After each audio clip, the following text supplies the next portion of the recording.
Hello, everyone, and welcome to day 11 of A Medium's World. I'm your host, Bonnie Worth, and yes, I am a medium. I've been working professionally in the field for almost 15 years now, which completely is mind-blowing to me. But I've had experiences with the spirit world my whole entire life. It seems only the most natural thing to me in the world. I truly believe that this is something that each and every one of us have access to. And I love that we get to come together through this online event and have conversations with other mediums who have answered the call and who are committed to making a positive difference in the world around us. That contribution of love and light for all of humanity. Now, before we go into our conversation with tonight's guest, I do want to take this opportunity to bring us all together into a unified connection, a groundedness, and just settle around this virtual table together. So what I'm going to invite you to do is take a moment, take a deep breath, close your eyes. You may be comfortable placing your hand on your heart, and we're going to just take a moment to go within.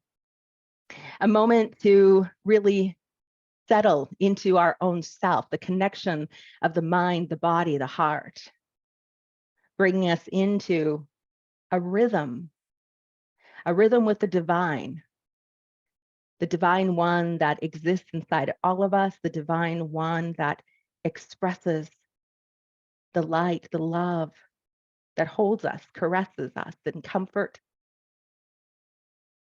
helps and support us navigate the challenges of our life,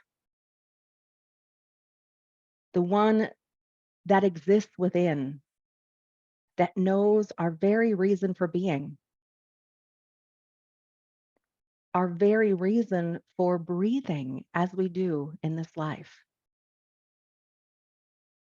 in all that makes us unique, in all that makes us skilled and talented in a diverse and many ways. As you fall into this heart space,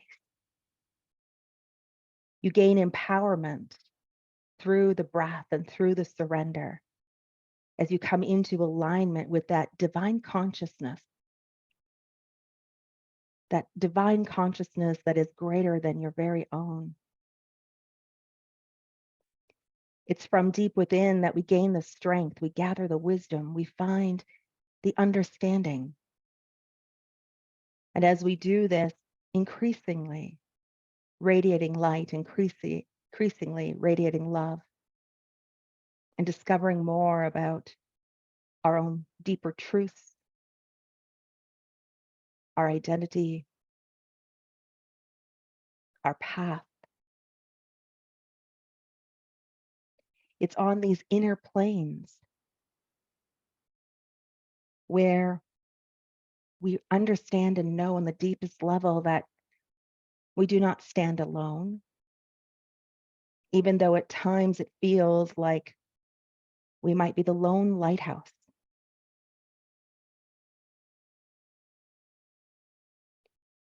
But here in this inner space, we can experience a powerful inner connection, not only to the divine light of love that sustains us and guides us, but to each other.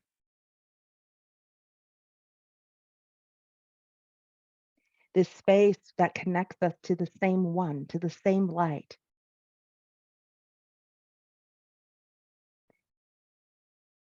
That allows us to work, to make manifest, to acknowledge and be supported in the choices and decisions that invict the commitment, the dedication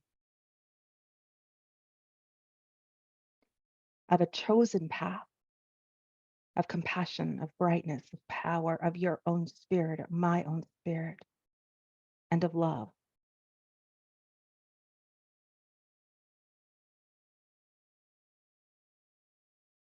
Whether you understand yourself or know yourself as a healer or not,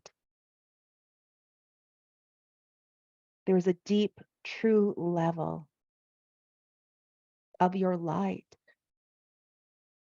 your heart, your love that is an inspiration to so many, even if you don't consciously realize it. Know that you have the power of love, the power of this light within you, that you have all of the tools, the resources, the know-how to overcome whatever challenge you have in your life, to rise above any sorrows or hardship or despair, that you have the capacity to know joy, ease. For that truth be told simply in your capacity to love.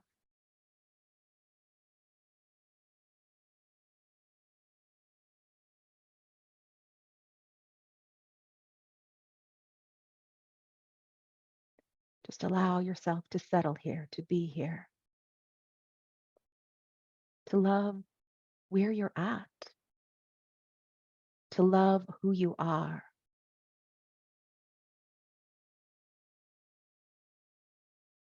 Through all your uniqueness, your capacities, your talents.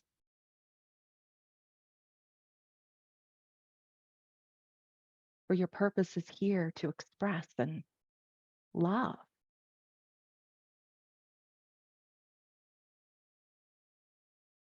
To express and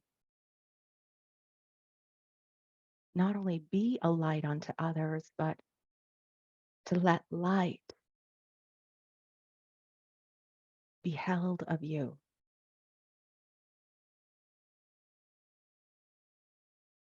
And as you allow this rhythm, this natural rhythm of your heart to settle you, to calm you, to ground you, to unite us around this virtual table,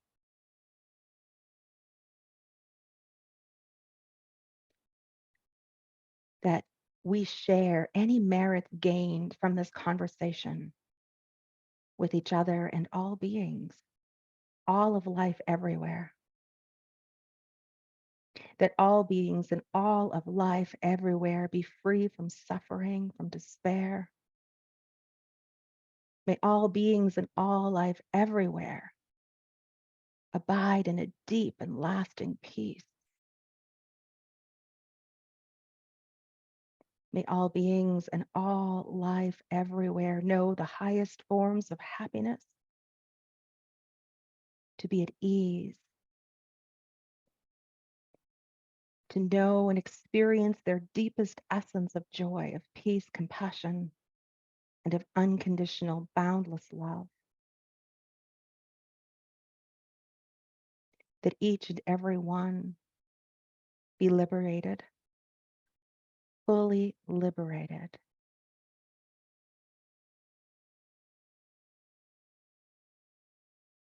And as I release this word, I trust and know that as it is spoken, so it is for all beings, and all of life everywhere.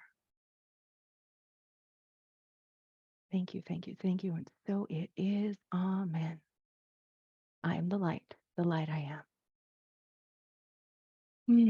Beautiful. Oh my gosh. So bringing you into our circle here and feeling that ooze of love. Oh my gosh. Well, this is a part of our collected energy, of course, and a part of the connection as well in purpose of tonight's events and with our guest here tonight. I have Taylor Schneider joining us here tonight. Now, Taylor is a channel and she uses her abilities to help people find purpose, to heal, to make room for a connection to something even greater or more possible for their lives. And she really believes and deserves that, everyone is here for an awakened awareness in life, and she helps helps them and guides them to know how to work with their highest power. Taylor, I am so thrilled that you have taken time. I know you're a busy mom of two beautiful little beings, and that you were able to join and be a part of the conversation here tonight.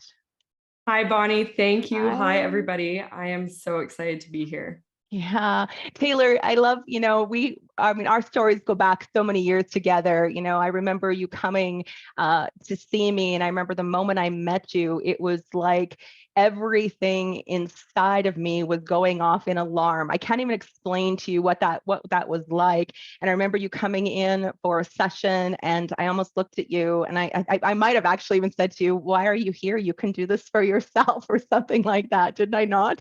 You said those exact Did words to I? me, Bonnie. That's a day I will never forget. And you know what? Thinking of coming onto this call today, so many years later, is just like full circle. Like how beautiful in just seeing how both of us have developed and grown since I don't even Absolutely. know how many years ago, right? Yeah, exactly. It feels like forever. And yet again, coming in and out of each other's lives. And I just, I'm in awe and just love the work that you feel called to do. And I think even for you, what's amazing to me is that you really moved into this at a very young age. Like you really jumped into this and said, okay, I'm doing this. I'm answering the call. I feel a great passion to be able to help others through this work. And so tell me about your earliest experiences with spirit. I know when you walked in, I mean, obviously I saw that within your auric field, that connection to the other side. But when did you start recognizing your connection to the other side? Okay, so the age I actually was when I came in to see you was 17. Wow. But the spiritual world was definitely always a thing. The biggest reason for me why I was searching for answers was I was 17. So I'm going, what am I doing for a career? I'm starting to get to that age where it's like, okay, what am I going to do? But also my whole childhood, I was so sick, so ill. I dealt with bronchitis, croup, tonsillitis.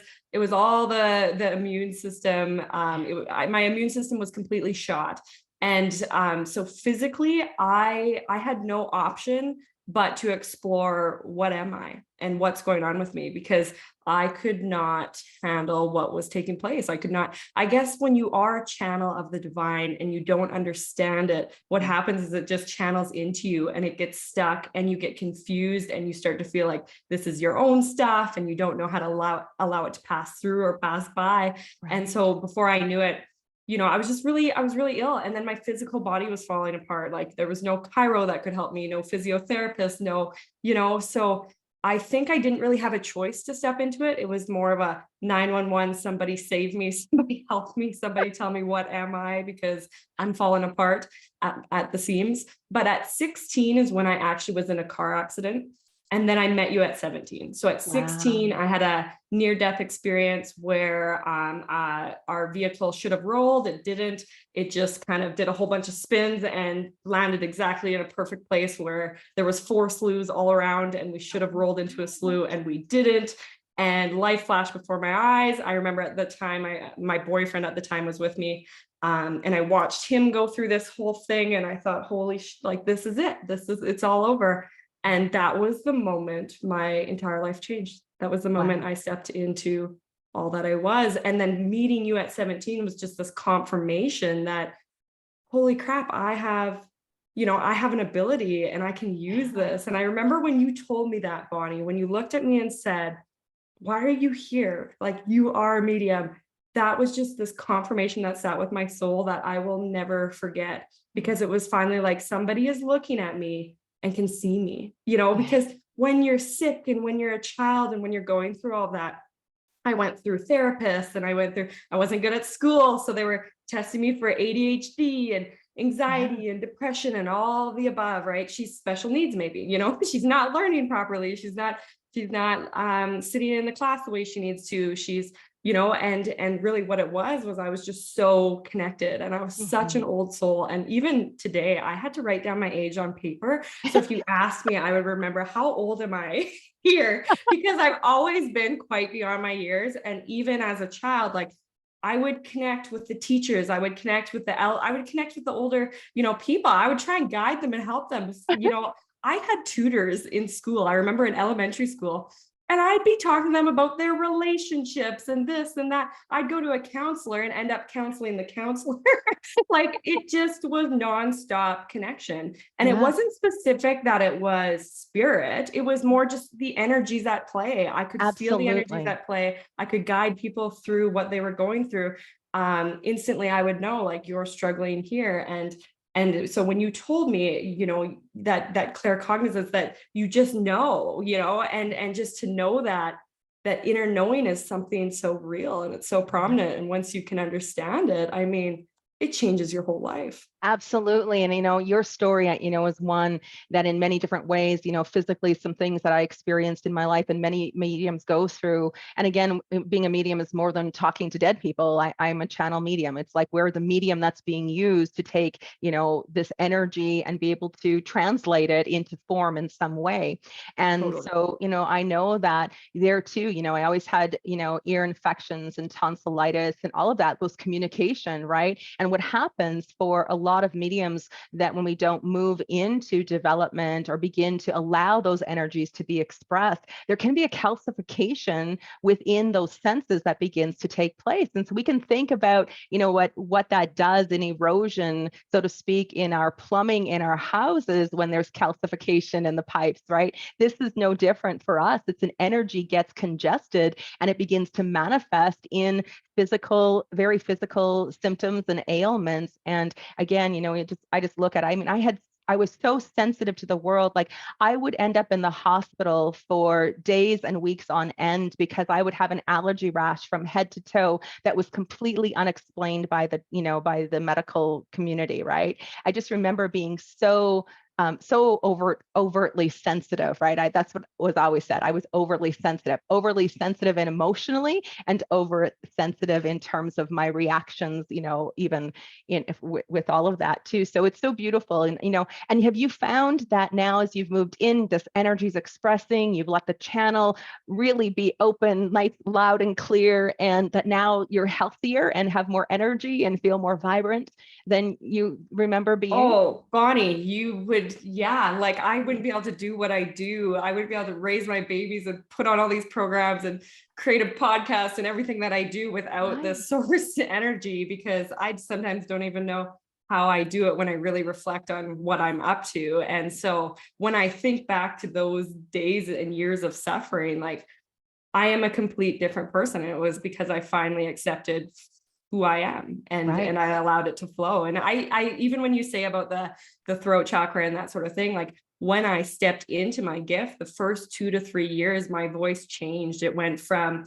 I more high pitched to a really deep rasp. And actually for a couple of years, some people would show up for sessions and I'd be like, honestly, my voice comes in and out. I hope I can give you an entire session, because Oh I my was still gosh. learning my new voice. I think I Yes. was learning this new role I was about to play. And when you're stepping into it at such a young age, I mean, it's great to do that, but also, people look at you like, I mean, people look at you anyways when you're a medium and you're saying, Yeah, hey, I'm going to give you exactly. sessions. But when you're 17 and you're sitting with a 50-year-old in front of you and they look at you like, there's a lot of judgment there. There's like, what's this girl Absolutely. going to give me? And she hasn't even experienced life yet, right? So I think I was Right. really going through this worthiness, right? That Yes. I'm worthy of the space I'm taking up. I'm worthy of the things I have to share. This will change their life if they're open Yeah. to receiving it. Right, right. And so what about the acceptance? Because you did come in at a very young age. As you said, you kind of moved into this after you graduated high school. It was a career that basically just landed on your lap. And I mean, not that you didn't work for it, but I just mean like the universe just said, here you go. You've been No, seeking it and landed. looking. It just landed. It really did. I remember, Bonnie, I literally, after I your know. session, I'm like, my mom's like, you know what? This is the education. You're not going to university. You're going to Bonnie. And that was the best thing my parents could have ever done for me, because Right. that was, I mean, I'm still practicing it 8 years later. Like, this is Exactly, my career. right? This is, yeah. So Right. the acceptance, I think, well, I mean, I'm in high school. I'm not even accepting myself yet. And I'm Right. going to walk through these halls now and be the medium. That was pretty exposing. I Yeah. mean, but I think doing it at such a young age, you don't worry as much about what other people think. At 17, you're judged for anything you do. You're judged for your Right. hair, your clothes, your so I can't swear. Screw it. Screw it. I might as well throw in I'm a medium too, you know? Right, right. I mean, and I think that really reaches the point, honestly. When you come into it, no matter the age, this is really about, as you said, this is about worthiness. This is about self-acceptance. This is about really understanding who you are at a very deeper level, where those opinions that others hold of you, we're always going to be judged. It doesn't matter what we do or how we show up or how kind we can be, or, it doesn't matter. We're still held in judgment, because that's really where our ego is so conditioned at the lower aspects of our own humanity to be in judgment. And so I love that. It's like, oh, well, go ahead, you're okay, judge me if you want, because it's just fine, and that really just shows a really deep level of self-awareness and self-acceptance, Taylor. Yeah, I really so like, amazing. Bonnie, one of the interviews this week, you said, like, as we have stepped into what we do, we are this invitation so that it becomes not easier, but almost simplified for these not people beneath us, but people who are just learning about their Yes. abilities. There is becoming such a huge shift in the consciousness that you are way more accepted now than you were 8 years ago, 15 years ago, when you stepped into, like, Right. people are aware of this now. Yes. I know there was, one of the comments I had made, I'm a firm believer that there should be a medium on every corner. And I received an email from a listener this last week about that. And she was like, surprised, she said, oh my God, I was wondering why they were starting to show up everywhere, but it is, it's because this is something, it's available for all of us. And after, when we look back, even if we were to consider what we've gone through in terms of, world events and what's happened through the pandemic and everything over these last several years, it really are the very things that really began to crack people open, where they became seeking more than what they had been living. And so it really allowed for this movement and the shift in consciousness, and the fact that we get to sit around the table and have an open conversation like this in public, and to promote it and have it out there. My goodness, how the times have changed, right? And so, God bless what actually has taken place, because there are so many people seeking a greater spiritual understanding of who they are. And as you said, this is, it's not that we're better than, because that's not it. We've just been doing it for a little while, and here, let me show you what I know, what I've come to learn and understand about myself. Exactly. Yeah. Oh my gosh. So great. So great. Do you have like a special story, or whether personally or professionally, of what it was that just solidified your ability for you? Because I think every medium comes in, wafting a little bit, and, it's like you can have these experiences, but at the same time, there's a part of us really wondering, did we just make this up? Is this really true? Et cetera. Do you have something that really stands out for you, Taylor? Yeah, Bonnie, like, it seems like I've been doing it for so many years that when I'm like, Right. can I think of like, There's when I so used many to do stories. privates, I would do so many private sessions in a week. Like, it was mind blowing. I couldn't even do what I used to do Right. now. But honestly, I always kept a journal. So at the beginning of my practice, when I was starting to gain confidence in what I had to give, because as a medium, sometimes the messages you're delivering, you're not always going to receive that validation from the client Right. that's sitting there, right? You're going to get the Yes. questioning look, like, what the heck are Yeah, you saying? yeah. They're You're just making like this total up. void of any emotional reaction Right. So whatsoever. I Yeah. always say, don't look at the client. Don't No, look at the never, client, because they probably won't never. validate for you, right? They're maybe Right. not even ready to accept it yet for themselves. But I would kind of take little takeaways from each session, and I would just journal it, so that any days where I felt less than, any days where the ego got too overpowering, and I thought, Right. well, maybe I should just, hang up the old jacket. I looked back to the journal, and I just remembered, I am here for a reason. Look at these lives I've helped. Look at these lives I've shifted, I've changed. Just by showing up, just by being the channel, right? And I think Right. every human needs that. It's just that little reminder when life gets tough and you start to question things. It's a human response to go, am I good enough? I mean, that's what Right. makes us human, right? Right. Exactly. But some of the sessions, like, I remember I'd have, like, okay, there'd be a dad coming, and he was a flower guy, like, he liked the flower shirt. So I'd find myself that day wearing a flower, like this ugly flower shirt, or there'd be tricksters, who were coming forward. And before I knew it, pictures were hanging crooked and this was falling Yes. apart. And right? Like every day there was cool sessions. Every day there was, even to this day, there I think every day is cool. Every day's cool. I know. As I always say, it's the best day to be a medium. It's just like every day is the best day to be a medium to me. Me too.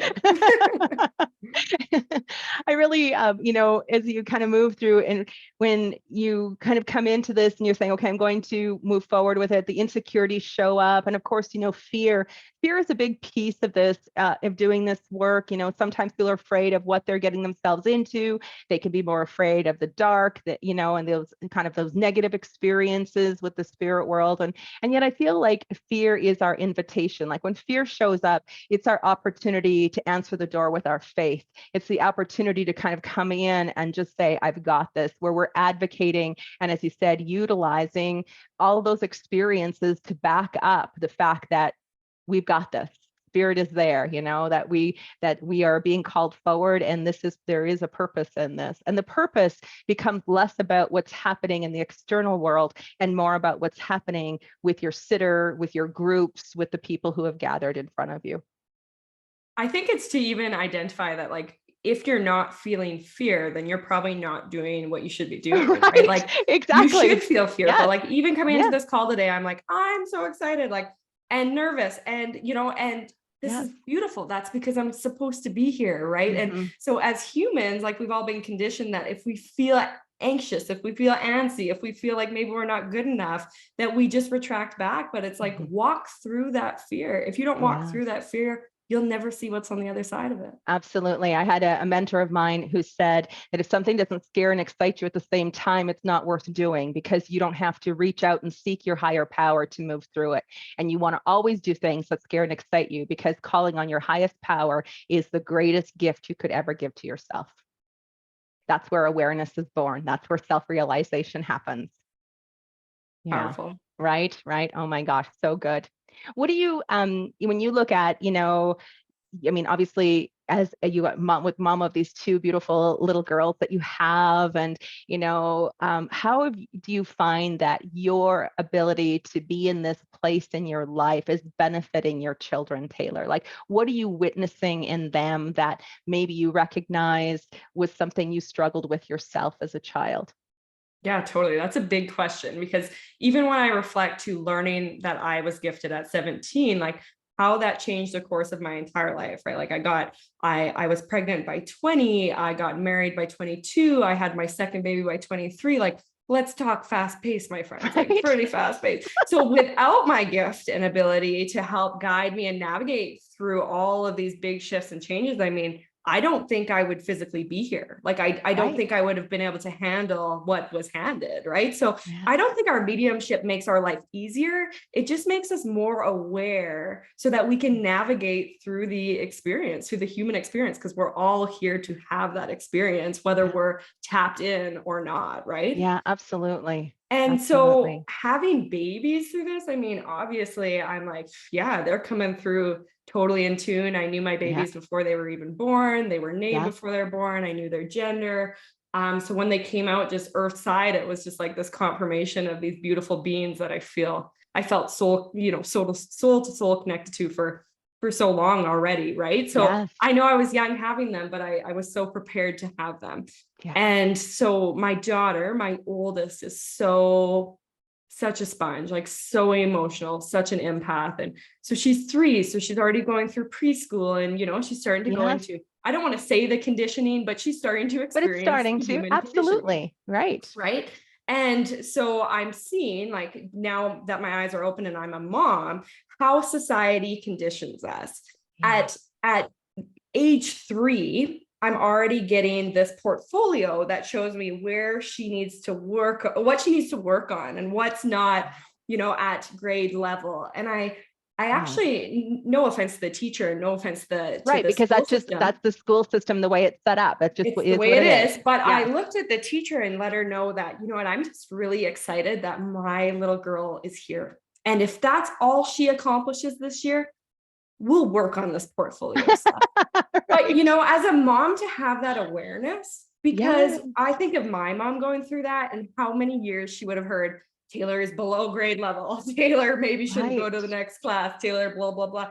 and how fearful that would feel. Where I have this perspective that, you know what, if Emmy gets through and she graduates, I know there is a future for her because there was a future for me.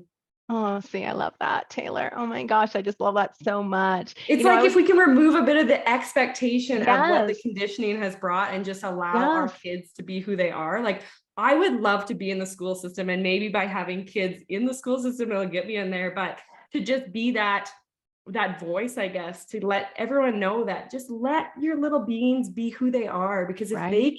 if they can really embrace who they are at such a young age, they will be worthy. They will feel confident. They will feel loved because they've accepted themselves for who they are. And that's the problem, is we don't learn how to accept ourselves. We start to categorize. We start to right away feel like we're not good enough. We're not meeting the bars where the bars are set.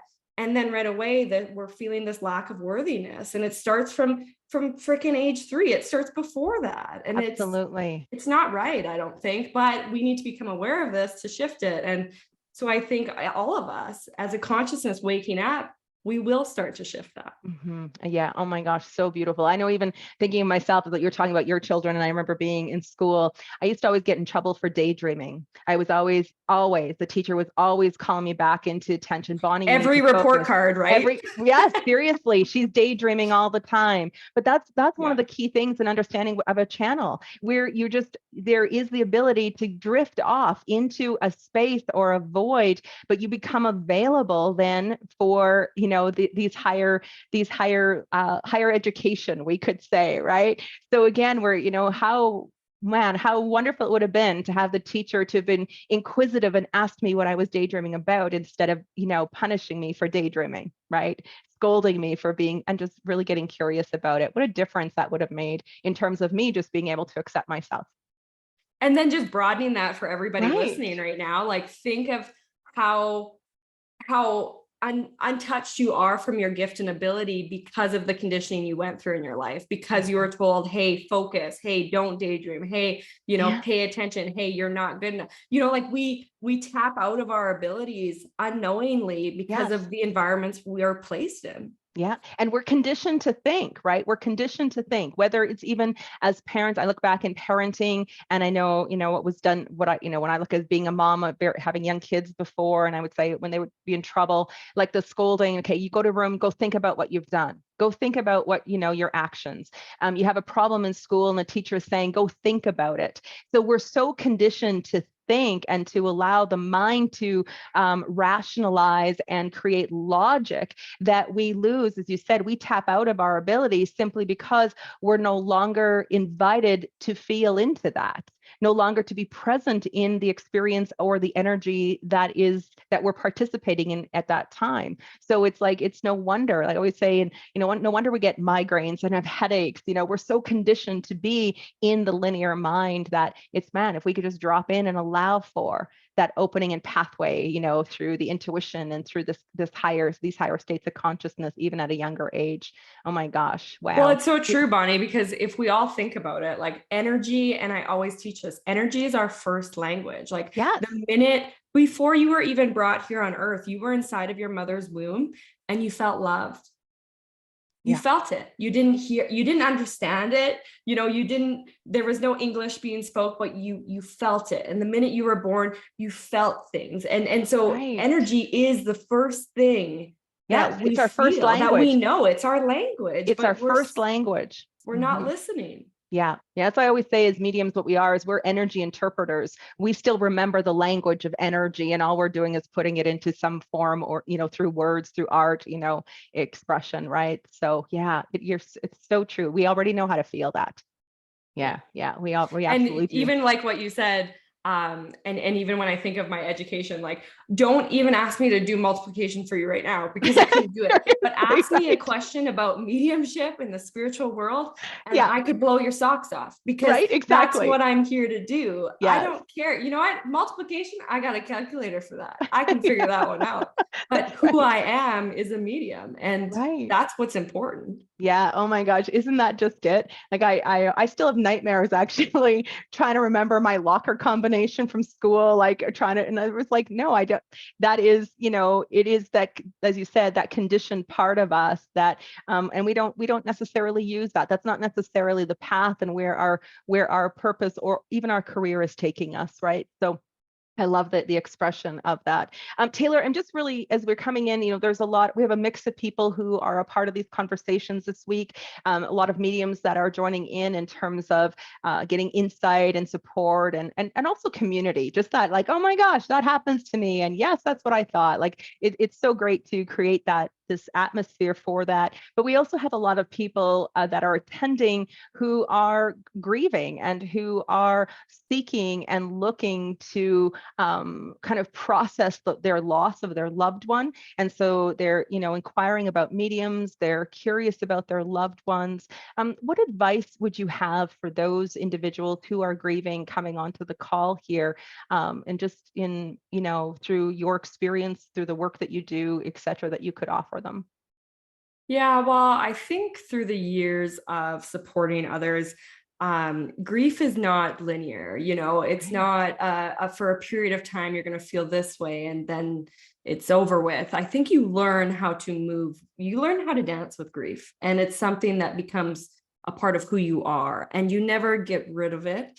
You just learn how to dance with it and how it can become a part of who you are. And I think the biggest thing is being able to sit and feel, sit and honor, sit and acknowledge what you're going through. Because I find most people who struggle with grief are struggling to sit and really feel what's trying to come forward, really feel the healing that's trying to happen. Because normally, or usually when we are grieving, it's our body, it's our soul asking for the healing to begin, for the healing to take place. And by ignoring that grief, I think is what really prolongs the whole process of learning to dance with it. Again, like I said, I don't think it ever goes away, but it becomes a part of who we are. And I guess there becomes a great acceptance of our story then, and how that looks. And I think grief, we always look at it as in death, but grief is in all ways. Like we all experience grief. We experience grief from jobs ending, from divorces, from moving Yeah. houses, from new locations, from,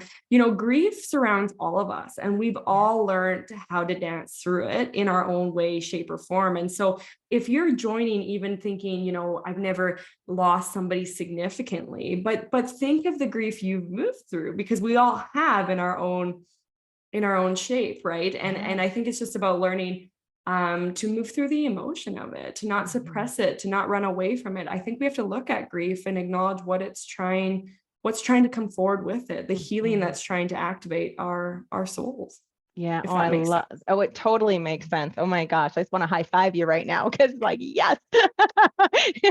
And it is. It's something where I said, even earlier in the meditation as we were coming in, we have within us all of the capabilities to heal, to overcome, to move through anything that we've got these abilities, these talents. We've got this reservoir of connection to move through our deepest sufferings.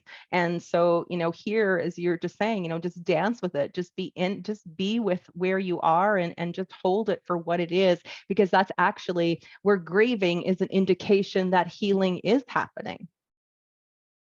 Right. That's the other. It's looking to come in. So beautiful. What about your advice? This is coming from a girl who, like, at 17 went, okay, I'm doing this. For a lot of mediums that are really hesitant, like I'm sure you see through your classes. I know I certainly do in all the years, as well, that I've been mentoring, the hesitancy to move into doing this work. There's, we could look at all kinds of rationales or reasons or excuses as to why individuals really feel the resistance to doing it. But what would your greatest advice be for those mediums who are just, you know, really feel this call? And it's so many of them are just, I really want to do this work, but I'm so afraid. I really want to do this work, but I'm not sure what that's going to look like. What advice do you have for them? I think the biggest thing is, no matter what, the world will accept you. The biggest Right? thing is you need to accept you. You Yeah. need to accept that you're a medium. You need to accept the worthiness around it. Because if you do, you build up the foundation to be able to present yourself as the medium that you are. And so if we're not prepared, I guess, I think if we show up unprepared, somebody can say something and it triggers us and we just go back and we hide in our shell. And a lot of people I work with, they're like, I took a course 5 years, 10 years ago, and then I was going to do it. And then somebody said something or something happened and I retracted back. And so I always encourage, build yourself up, know your worthiness, know that you are this gifted medium. And so that any static that comes from the outside world, it has nothing to do with you. And when those shots are fired, they don't actually hit, because if you're not in that vibration of going, oh, maybe I'm not good enough, it doesn't ever land, Right, I think exactly. It just worthiness. bypasses. It really does, right? It does. It comes down to worthiness. It comes down to really having that firm belief and trust in yourself and knowing you're worthy of doing this work, and that you have this amazing, the spirit world, our angels, the divine, they want us to succeed in this. And so we become more reliant on the self, like our higher self inside of us. And when we can do that, then it really does everything else, like you said, the static of the world just bypasses. It's like, I don't even care what people believe. Like, it's just like, whatever, it's, I know what I believe. I know what's true for me.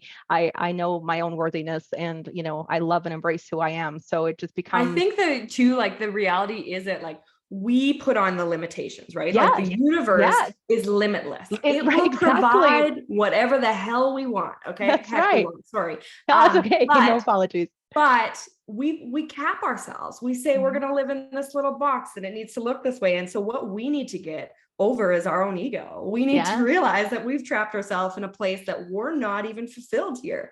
We're sitting in here unfulfilled, and we want to explore more. So that's where I think if you become worthy of your gift, it doesn't really land. It doesn't really hurt. It doesn't really matter if it sits for other people or if it doesn't, because you are who you are, and you accept that. Well, exactly. And I mean, this is where the magic of the universe really falls, is because, whatever we believe about ourselves, the universe is going to make us right about that. So, when we believe that we're worthy, we're going to invite all of those experiences and those relationships and things to come forward that are going to back up and, really constitute the worthiness. But the same in the other regard is if we're feeling like we're not good enough, and we are constantly living maybe in fear or reliant on or dependent on the acceptance of other people, then the universe is going to bring us those situations that are going to challenge us. And the universe challenges us not to I would say not to punish or not to torture us or not to teach us some, big mighty lesson, but it's to help us in coming into our own realization of our own light and our own power.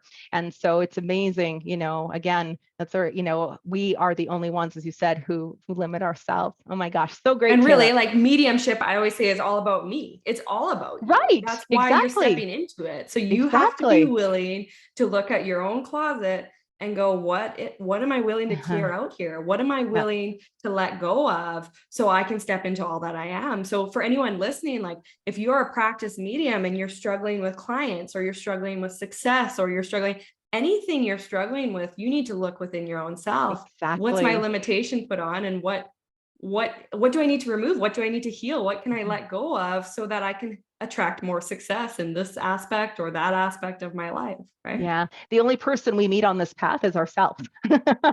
We are our greatest competition. There is no competition. There's no such thing as competition. Exactly. Oh my gosh. Exactly. All right. We're going to go over to the chat forum here. Of course, people bringing in some of their questions. And please feel free to ask any questions. They add so much value to our conversation here. Lots of hellos coming in.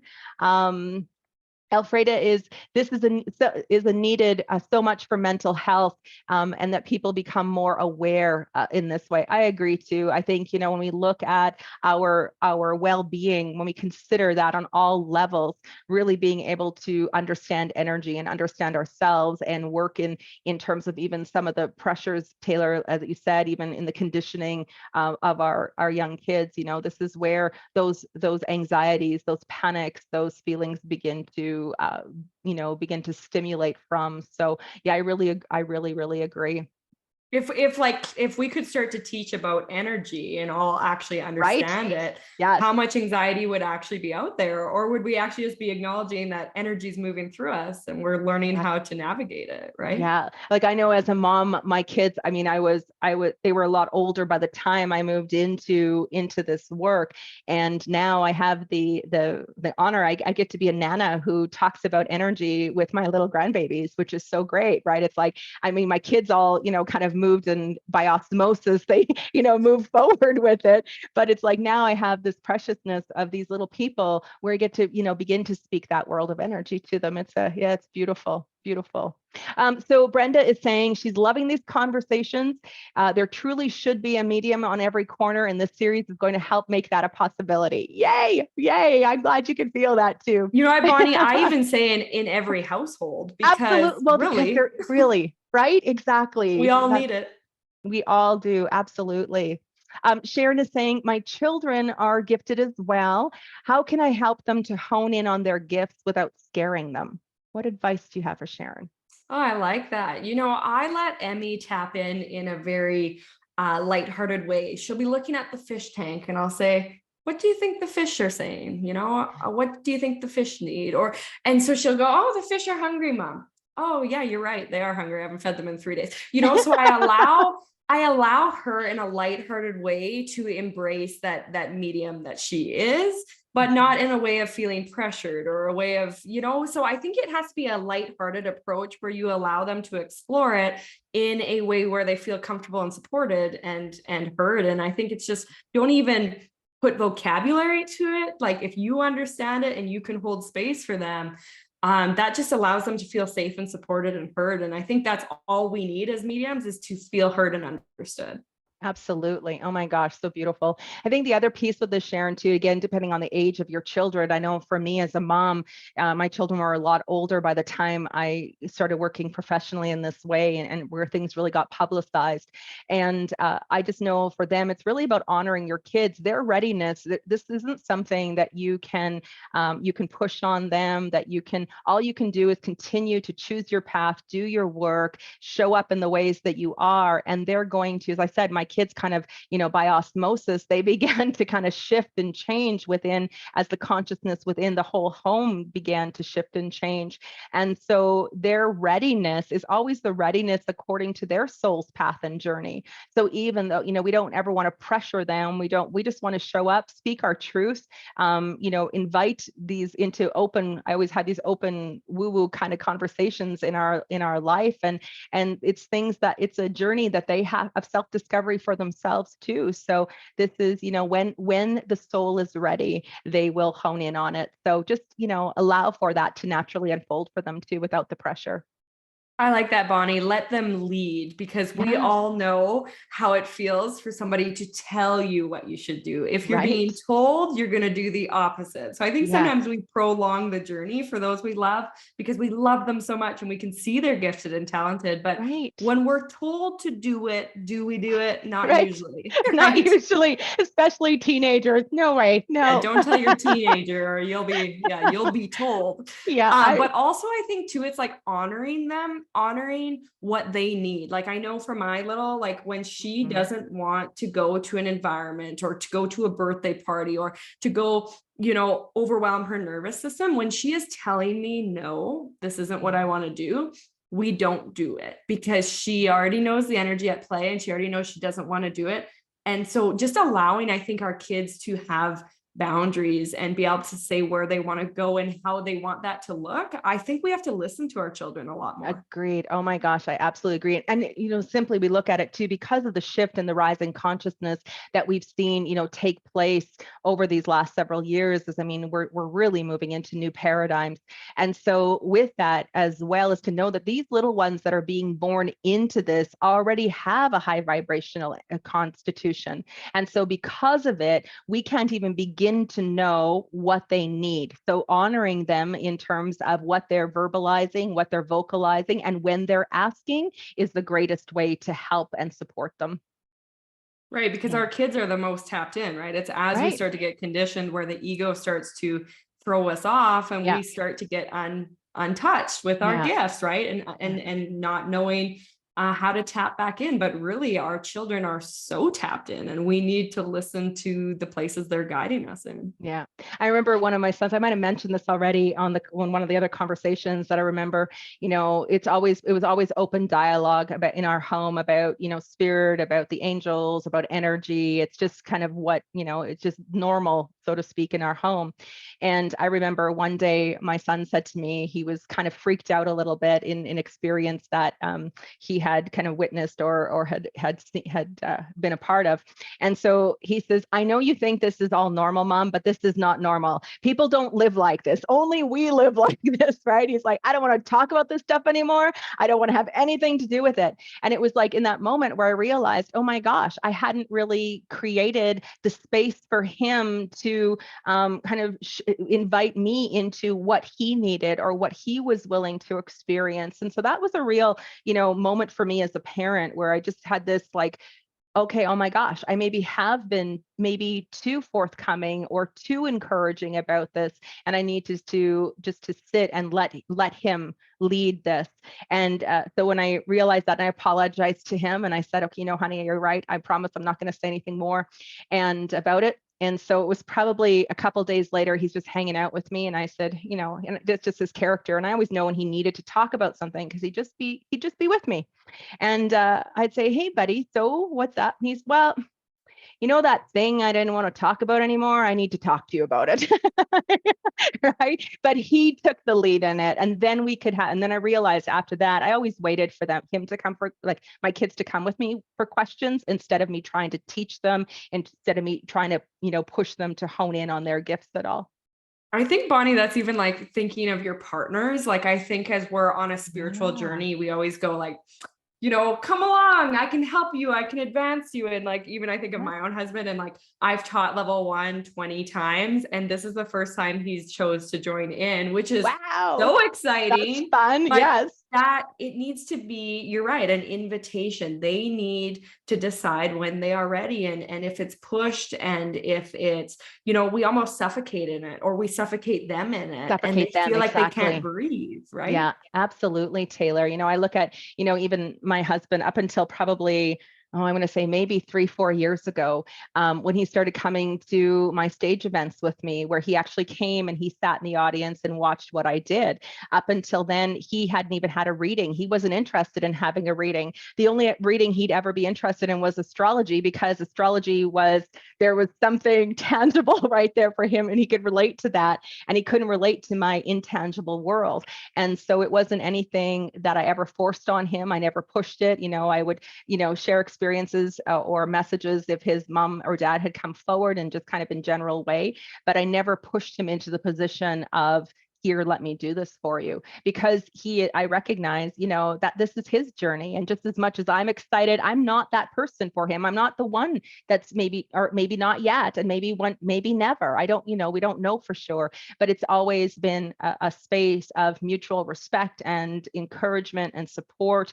Like he always says, he may never understand what I do, but he completely supports it. He loves how happy I am. He loves what takes place. He loves, everything. And so we can still be together in our relationships and be on almost two different looking journeys. I think that's why too, Bonnie, why like mediumship is so individual. And that's why we have to be able to build ourselves up and understand who we are, because we could literally have a partner who doesn't understand it and yet loves us for who we are, but just doesn't get the practice that we do. And that's why I don't think we can look outside of our own selves for the approval, because we're usually not going to get it. Exactly. That's exactly it, Taylor. Oh my gosh, so beautiful. All right, let's continue here to the questions as I scroll through. Yeah, Leanna's liking the learning to dance with grief. Helen is saying, I embrace my grief from the loss of my husband, my mother, my fur baby friends, and many others as part of my patchwork quilt in my human experience. Oh, I love that. The hardest and most profound growth and learning for me came in the form of leaning into my grieving process. That's exactly it, right? The willingness, Helen, just to show up for yourself in those moments and show up to your pain and to the memories and to the, the sorrow of it. As I said, I believe I even said last night on the call, our medicine is found in the wound. And so we allow ourselves to really move, to sit with it and to feel it, it becomes our greatest source of strength. Yeah, And I so think too, beautiful. Bonnie, like when I think of different grief that I've went through in my life, like we've had a lot of like, family falling out and this and that. And so grief in a form that people are living and yet we feel completely separated. There's been a lot of that kind of go on in my life. Yes. And through the darkness, the more we can lean into the struggles and challenge that is being, surfaced in our lives, whether we want it to be or not, the more light we're finding within ourselves, Yes. the more reason we're getting to show up. Like when I think of my practice in the last 3 years where we have dealt with an extreme amount of darkness, there has been an extreme amount of light because it's a balanced world, right? So when we say, I'm going to reveal and I'm going to uncover and I'm going to step into the darkness, your light reveals even deeper too, right? Like there's this Right. beautiful Exactly.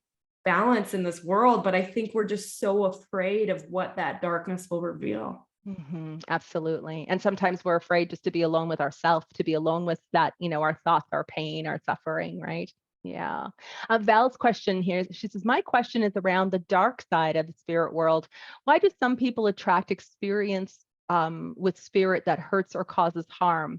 I haven't personally experienced this, but I have friends and grandchildren who have. Is there a dark side in the spirit world? You want me to go? You go first. Absolutely. Okay. There is a dark And side, just as there we is. just talked about. There's dark and Exactly. light, right? But I'd say the darkest side is the human realm because that's where all of our egos are present, right? But learning to move with the dark side is just these energies that are trying to get our attention, usually needing help and support to cross over to the light.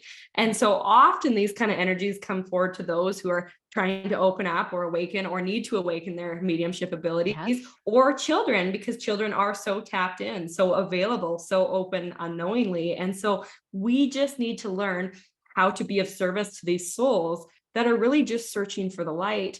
And when they're searching for the light, they attract to people like you and me and all these other people who are showing up today, because we are a light and we are a channel and we are in connection. And so we're sometimes the closest thing that these souls can find to light. And once they attach to us and we become aware of them, we can helpfully allow them to cross over if that's what they choose to do. So I think a lot of the fear around it is usually that energy trying to get our attention, trying to say, hey, I need help. Right. Yeah. As I always say too, it's like the dark is a form of light waiting to remember itself. And so, it comes in a lower vibration. And the simplest basis, in teaching is to understand that when you think of a flashlight, at the largest scope of the flashlight, at the head of the flashlight, it's the broadest and it's the biggest, it's most vibrant with light. And if you take that flashlight and you put it out in the path ahead of you, you're going to see a beam of light that's going to go far off into the distance. But that finest point of light, even though it's dense and it's darker, is still light. It's just a denser form of the same light. And so, as Taylor said, these energies will show up to help us to awaken into our own power, our light and authority. And I know, growing up, I grew up in a very tumultuous household. And so I had a lot of great experiences with the spirit world in terms of my loved ones. And I had, imaginary friends coming out of the yin yang and, angels, and had those experiences. But on the flip side of it, I also had a lot of confrontations with dark and very horrific experiences, where in understanding is that it is like a battery and a remote. Like light and dark exist. It's what actually brings balance in the universe. And sometimes the dark serves the purpose of the light in helping us to wake up to it. And I always say sometimes we have to experience the dark in order to know that the light exists. And that's very often why these spirits come forward. It doesn't mean it's pleasant, and it doesn't mean some of the experiences, they're very real for people. But it is also an understanding there's purpose. I would say there's purpose for everything in the universe. There's purpose under God for each of us, and purpose for even when we look at these, what we could say the dark side of the spirit world. In one of my in my level 3 program, that's one of the modules where we work through, is level 3 or level 4, I can't remember, but it basically is, it talks about, okay, we're gonna work with the dark side of the spirit world. Very often those darker spirits are the ones who are seeking the reconciliation. They're the ones who really want to make amends. They're the ones who really need the help. And sometimes as mediums, we are just focused in terms of helping the spirit who was kind and loving and gracious in their human condition. And yet some of these darker spirits are ones who are in seek of being able to connect with the medium, to be able to not only help in crossing over, but also help in being able to reconcile their human life experience too. So they come to us sometimes for healing, in sharing those messages as well. Oh my gosh, there's so much. I mean, that just opens up. I mean, that's like a whole, we could That's do a a whole nother show, can of worms. right? Exactly. We could do a whole other conversation just on the dark side of the spirit world. Absolutely. Such a good question though, Val. Oh, Chris, that's so nice. Awesome. Yes. Yes. And I know I've had several men take my classes as well, Chris. And just, yeah, there really has been a movement of women coming into the scope of this work over the last several years. But within it as well, there's a lot of men who also have these abilities, who this has been a greater sense of their knowing as well. And so, we looking at this not in terms of men or women, but really in this unity consciousness that is inviting all of us to step forward into it. So yay, I'm really glad that our I conversation think too, is Bonnie, like that. the reality is whether we come out masculine or feminine, like Right. we have masculine and femininity inside of us. So Yes. we have both aspects of whatever gender we actually are that navigates us through, just like light and dark, masculinity and femininity. Like there's just this beautiful balance always flowing through us. And so it doesn't matter what gender you are, we're all tapped in. We're all tapped in. We're all tapped in. Exactly. Oh my gosh, so great. Christina has a question. How have your mediumship abilities supported you on your spiritual path?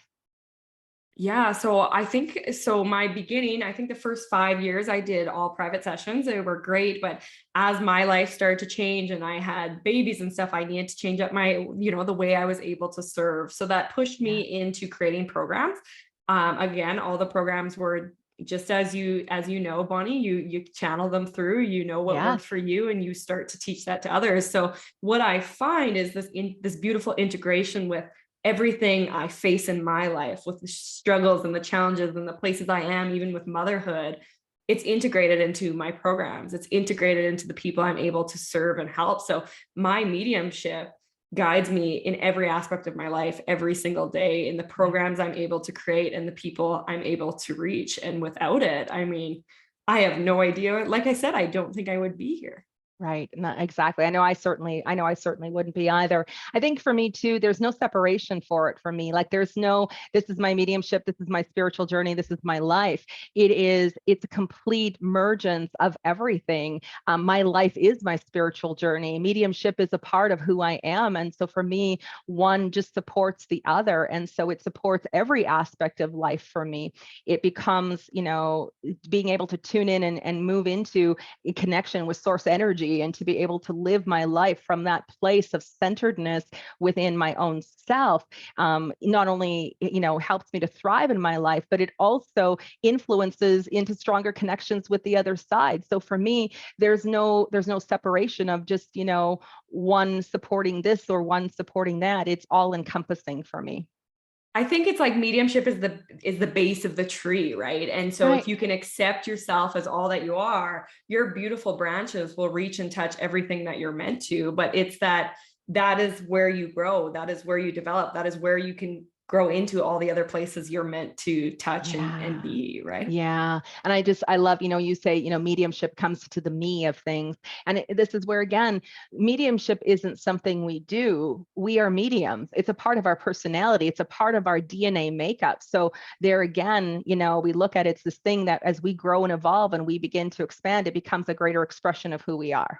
It's just a part of us. I agree. Yeah. Yeah. Oh my gosh. Great question, Christina. I love it. All right. So this one comes in from Christy. How do you know if you are potentially a medium? Bonnie, I think the reality is we all are. Like we all can We tap all into are. it. I Exactly. Me think too. the experiences of our life is what pushes us into tapping into it. So some tap in early, some tap in later in life, some never tap in. Not that they couldn't, not that it wasn't They're just available, not choosing it. right? And so Yes. I think it's our experiences that push us into awakening that channel and connection within us. I always say, if you think you might be a medium, you are. You know, if you became a medium the moment you were interested in mediums, the moment that you were interested in the paranormal, the moment that you believed you had a loved one with you, all of those experiences are indications of you being a medium. And I agree with Taylor. This is something that is inside of all of us. I explain it or offer it as being a part of our birthright. It's our birthright to be connected to the energy of our loved ones on the other side. This isn't, it's the death of the physical body, but it's not the death of the being. It's not the death of the individual. Death is a change of form. And so it's our birthright to still have those experiences and those connections. They help to remind us who we are as well. And so there's a partnership between the physical and non-physical world in support of both. And so when we look at, potentially inside of it, as we say, there are those that I refer to as being natural mediums. And a natural medium is someone who comes in, like, the little people who come in, they're tuned in, tapped in, it's there the whole time. They've had experiences their whole life. It's been a part of, they don't necessarily move into utilizing their abilities until later in their life, again, when experience kind of pushes them into it. But it's a part of their own realizations from the time they were very, very young. Then there's a second piece, which is the awakened or the learned medium, which means the individuals who come forward who are saying, I'm really interested in learning more about this. I need to understand more. That's also that part of you that knows that it's a medium that's inviting it forward as well. So, we all have it. It's all there for all of us. I know my guides had once said to me, because I had said, what makes a medium a medium? Like, what makes one person being able to talk to spirit and other people cannot? And they said, everybody can talk to spirit, every single person, just like every single person can sing. Some people are better singers than others, but it doesn't make them any less of a singer, right? We all have a voice. We all have it. It's inside of all of us. And we just need to remember those parts of us. Yeah, it's just like what you say, Bonnie, like you don't go to the gym and leave with a six pack, like the first time you go to the gym, right? Like you gotta build the muscle and you gotta build the worthiness and the confidence of the muscle to understand that you can lean into the channel, into the connection and what you're receiving for yourself and for others. And so it is something that we practice and it grows bigger. And it, like you said, where you're at in your life now, it's all that you are. It's all that I am, because the bigger it becomes in who you are, the more you become all that you are as the medium that you are. Exactly. Oh my gosh, so good. Okay, so here's one. Helen is saying the dark is light waiting to be remembered or awakened. That's profound. Yeah, it is. It's just something for all of us to remember. I always say, we can look at because I have a Catholic upbringing, I've done a lot of research in terms of, my conversion, so to speak, under a doctrine of understanding to understand the greater spiritual expression or truth behind things. And, when we look at it, even from a scripture standpoint, there are scriptures that say, wherever God is, even in dark, wherever God is, there's light. And so understanding if this is the whole universe, this is entire source, God, creator, that everything is light, even though we're judging or experiencing it as dark. So we just sometimes, it just needs to remember who it is, just like all of us, right? We all and do. I We all think like in remember. life, like we're constantly in ebb and flow. We're constantly learning to move through light and then darkness and light and darkness. It comes one after the other. And it's just, I guess, learning to emerge into the darkness, because you know that when you get out of that, you're going to be even lighter and brighter than ever before. But it's like this surrendering, right? And so when life gets really heavy and dark for me, I know this is my becoming. I know this is a chapter that I will not look the same when I come out of this. So I learned to embrace it. Yeah. Right. And it's happening to allow for more light into your life as a result. We go through those ebbs and flows. So beautiful. David is asking, he says, I cannot trace any mediums in past relatives. I have had this gift from a very young age.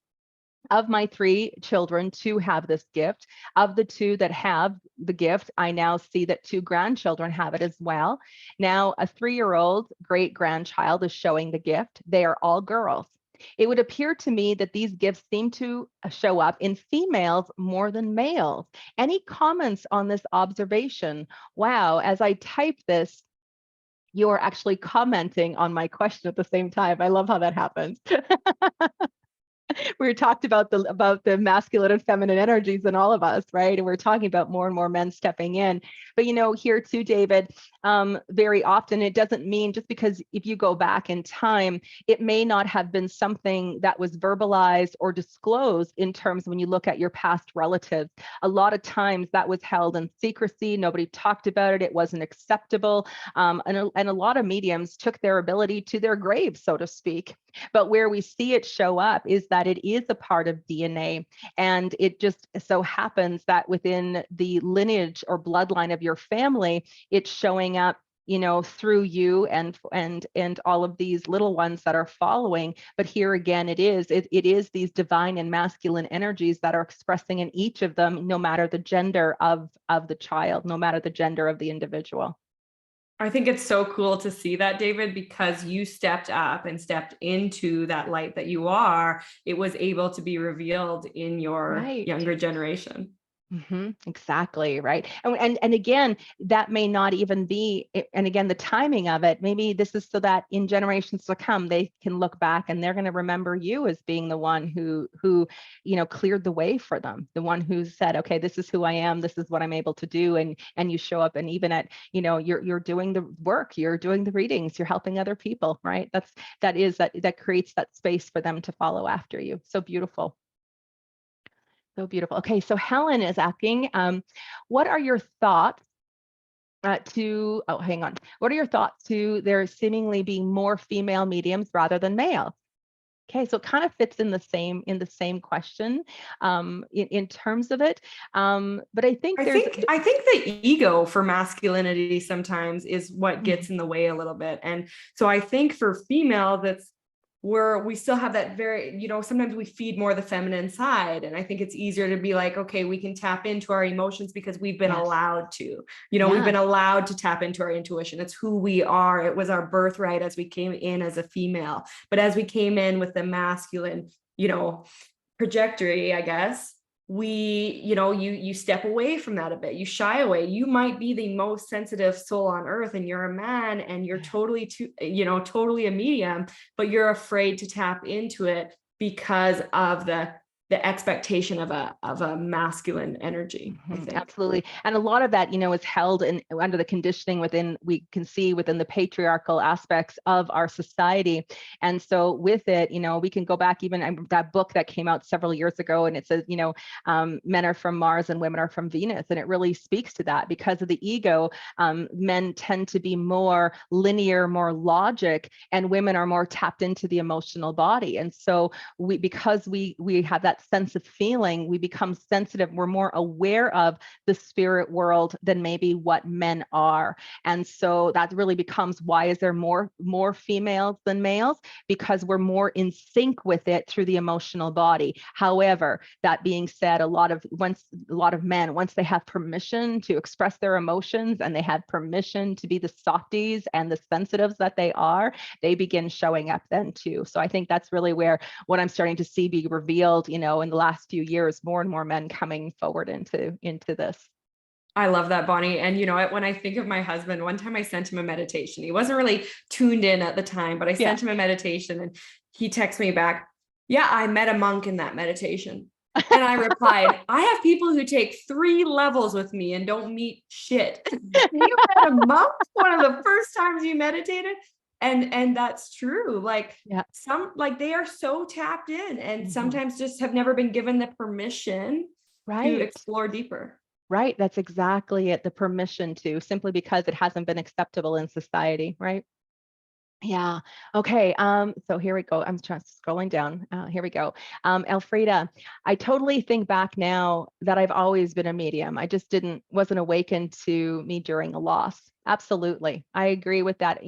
We can all probably look back in our life, and that's what I think we've heard a lot in these conversations, that even if an individual came into some of their abilities in connection with the spirit world or working later on in life, there's awarenesses as they look back and say, you know what, now that I think of it, I actually I've had these experiences for a long time. And so it just again shows how available it is for all of us. The non-physical realms are as real, yeah, as our physical realm. And I think more and more people realizing that.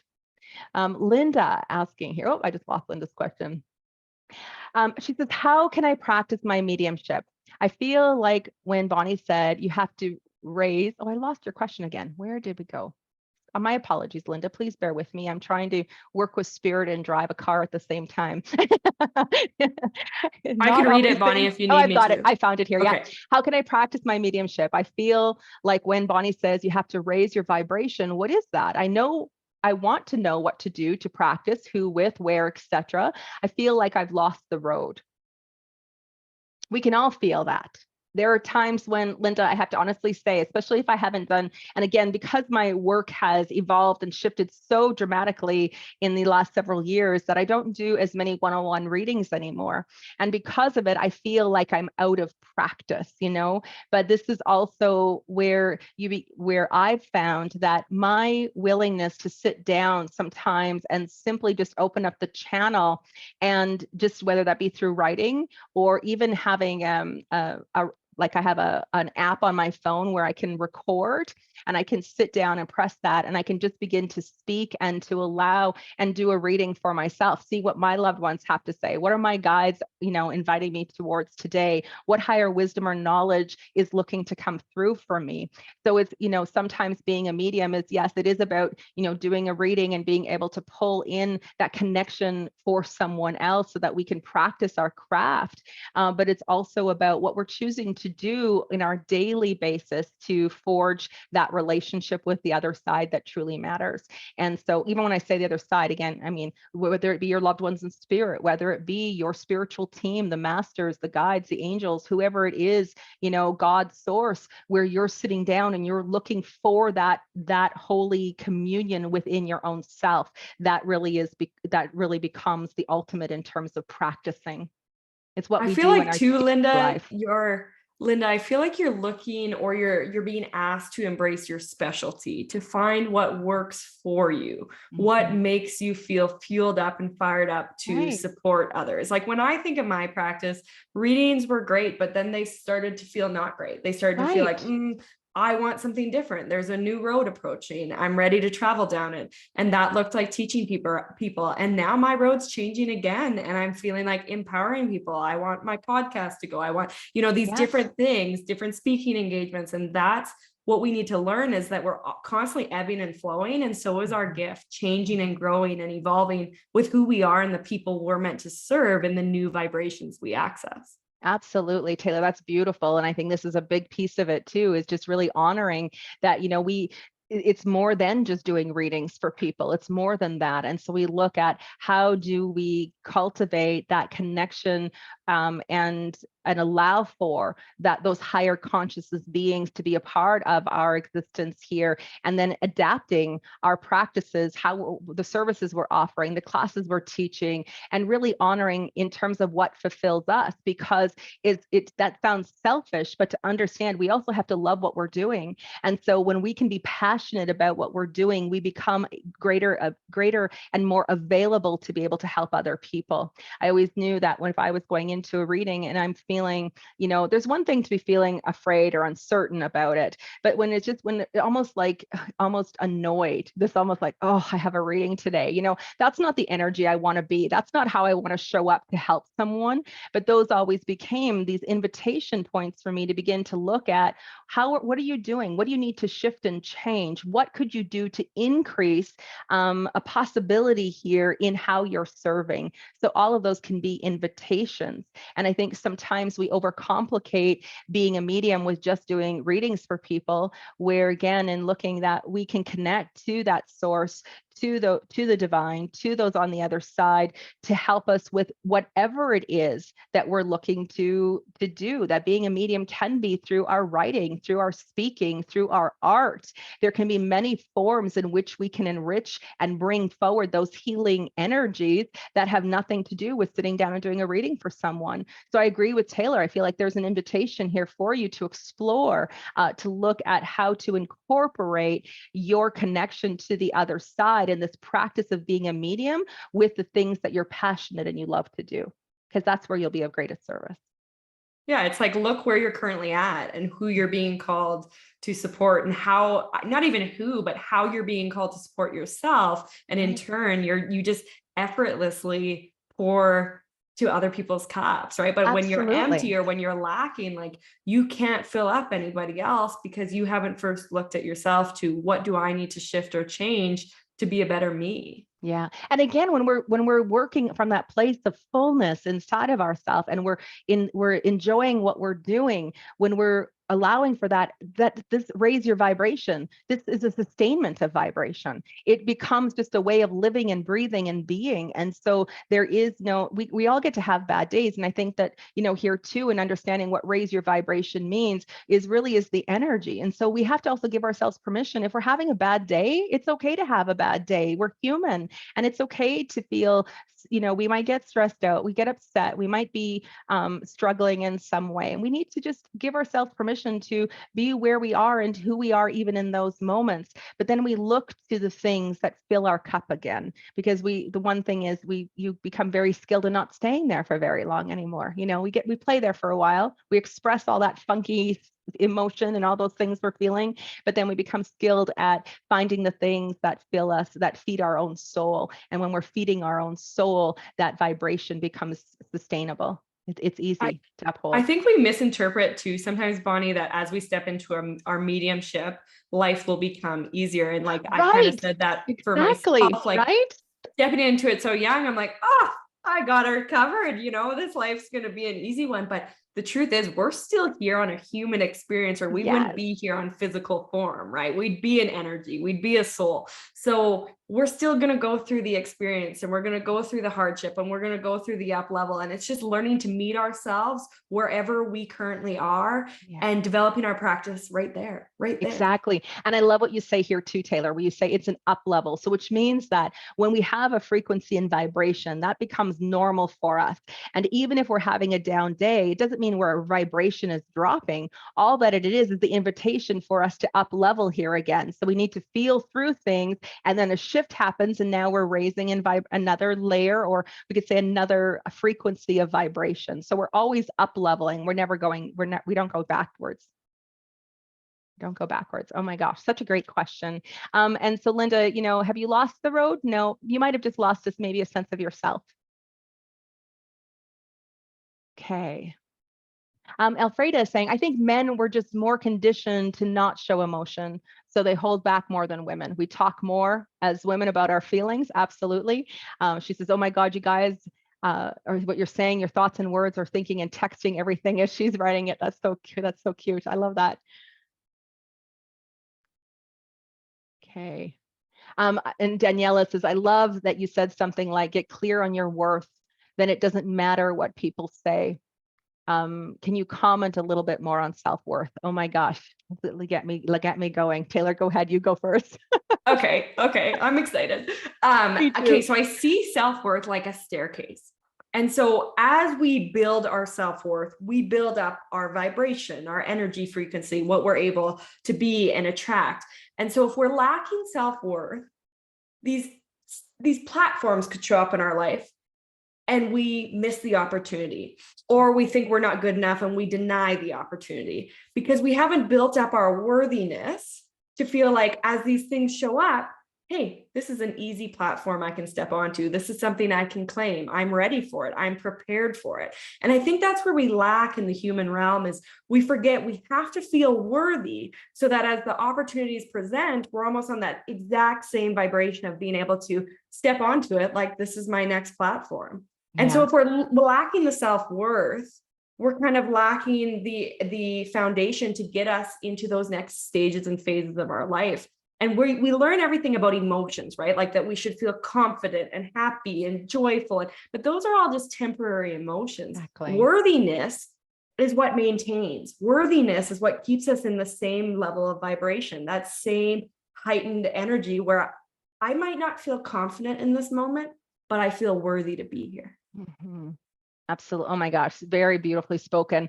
I always say the universe had a great sense of humor because they gave a girl who had zero self-worth and gave her the last name of Worth. So every single time I have to introduce myself, I have to write my name, whatever it is, I have to remember I am worthy. And it's a big foundation of being a medium and in life in general. We need to know at our deepest level that we're worthy of being loved, that we're worthy of being treasured, that we're worthy of being respected, that we're worthy of being a medium, that we're worthy of joy in our life, that we're worthy of health, all of these levels of worthiness. And so when we can really come into knowing and solidifying our own self-worth, it becomes the foundation for everything. So as Taylor said, even though you might not maybe nervous or you lack some confidence, you still know in that moment you're worthy. Even though you might be having an argument or a disagreement with someone in your life, you still know that you're worthy. Like it's not codependent on the outside world to show you that you're worthy, that you have it existed within at the core and within your own self. And from there, everything else begins to take form. So it is, a lot of what became my part of my healing and healing a lot of the traumas and the impact of what that had on my psyche. Being able to do that all came into me being able to establish a great sense of my own self-worth and my own worthiness under God. I was worthy of this life. I was worthy of being born. I was worthy of being loved. And those were things that became greater truths that were not necessarily easy for me to first accept, but it's been something that's become very learned and understood deep inside of me. And that becomes from where everything in my life expresses from. No matter, even if I have a disagreement or I think differently or somebody judges me because they don't believe in mediumship, it's like I can just sit as an observer to that because I know my own worth. I'm not reliant or dependent upon them to show me that I have purpose. I know I have purpose because I'm worthy of having that purpose. I like that word, Bonnie, codependent. And I think Yeah. that that's what we're taught to be with emotions. We're codependent to Yes. feel happy. We're codependent to feel Yes. loved. So we're looking for all of this from an external source.